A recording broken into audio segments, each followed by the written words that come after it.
Welcome back to CBS Mornings at 7:30. On this 52nd Earth Day, we continue our Earth 365 series. It focuses on issues affecting the health of our planet year-round. And this morning, we're looking at a growing industry using wood pellets to generate power.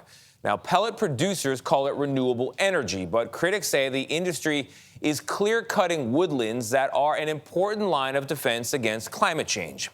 Jonathan Vigliotti went to North Carolina and Virginia to investigate whether these pellets really are a green energy solution.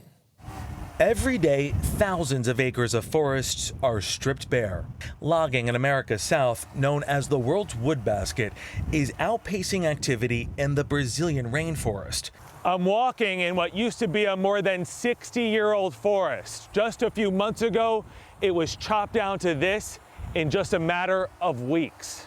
An estimated 6 million acres of forest are managed and harvested each year for products like lumber and paper.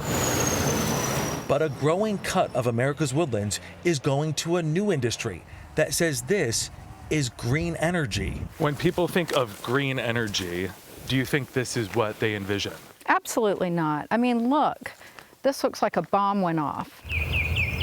As Dana Smith with environmental group Dogwood Alliance explains, forests are turned into wood pellets and burned by electric plants to generate power.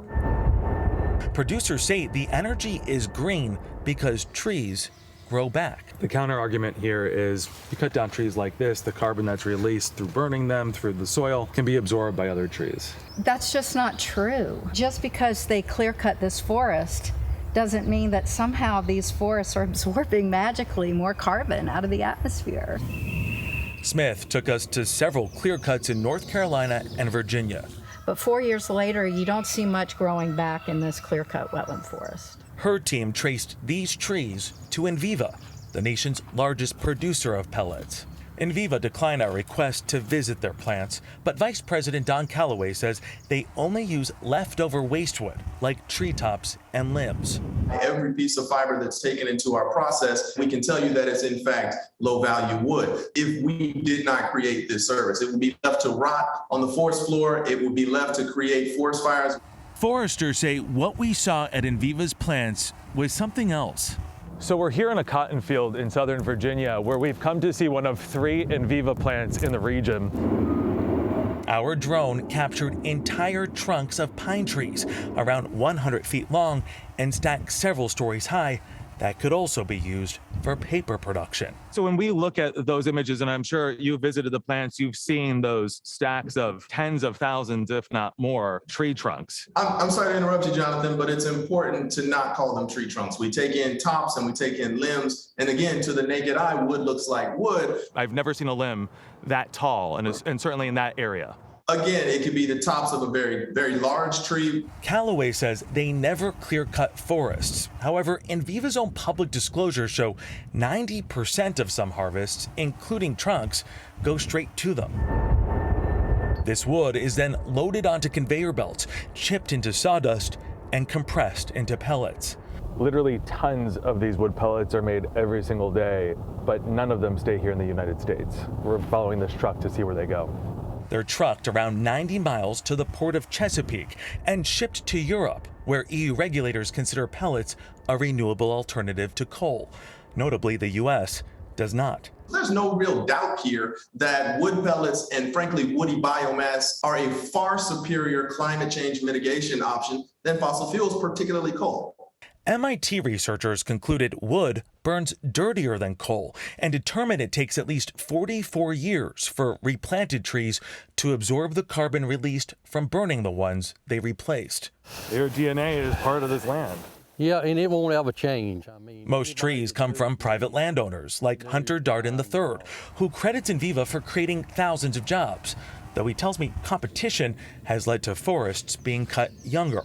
A landowner can make more money in a shorter length of time dealing with smaller timber than waiting for it to get to saw timber size.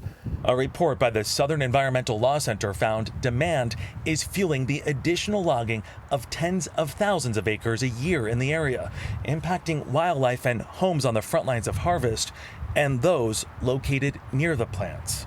That's not pollen, it's not yellow, that is dust. You could see it in the air. Yeah. And it smells like a lumberyard here. Yeah. Laura Clark's mother lives next to the Inviva plant in Garysburg, North Carolina, which is one of the state's poorest counties. It makes you feel like people don't really care about you and your health. While Inviva acknowledges past issues with dust at other plants, they dispute what we saw near their Garysburg location. It's not coming from our plants, Jonathan. And listen, Where is that coming from then? we have tremendous empathy for anyone who's enduring health issues anywhere, but we can definitively say that we are not the cause of any respiratory or any other kind of health issues in the neighborhood or vicinity of our plants. The ambient air quality around all of our plants throughout our entire fleet is tested quite regularly by multiple sources. It's tested by ourselves, it's tested by the EPA. Inviva currently has 11 plants with proposals to build 6 more. But critics say in this changing climate, the only growth that needs to happen is in our forests. The forest that we were in today, those clear-cut, degraded forests, could look like this one day. We do have this enormous opportunity right now to choose a different path and to choose a path that truly is more green. And Jonathan Vigliotti joins us now. Jonathan, good morning. It's a heck of a story. It definitely gets your attention when an American woodland area is being clear-cut, not for the benefit of the U.S., but to ship the product overseas. And it raises a big question for me, which is, now that we know this is happening, what's the future of this industry? Well, at this point, it is set to expand, and the EU, it's important to point out, does recognize this as renewable, but critics say they don't factor in the CO2 that is released during the burning process. As a result, a lot of subsidies from the EU are provided to the American industry, leading to that boom. Another thing important to point out, the White House at this point has not weighed in on if they consider wood pellets renewable, though they do provide subsidies through the infrastructure bill, which critics say stands at odds with the White House's own climate agenda. We have reached out to the White House several times over 2 weeks, and we have not heard back. Okay. Well, Jonathan Vigliotti, thank you so much for that report. It's interesting, too. I was diving in. Even the Audubon Society has come out and said, you don't just think about the impacts on the forest itself, but please also think about the impacts on birds and then insects and how that impacts the entire ecosystems of these areas. And animals and deforestation and erosion and it just multiplies. trickles all the way down. Yeah, great piece, Jonathan. Wonderful job.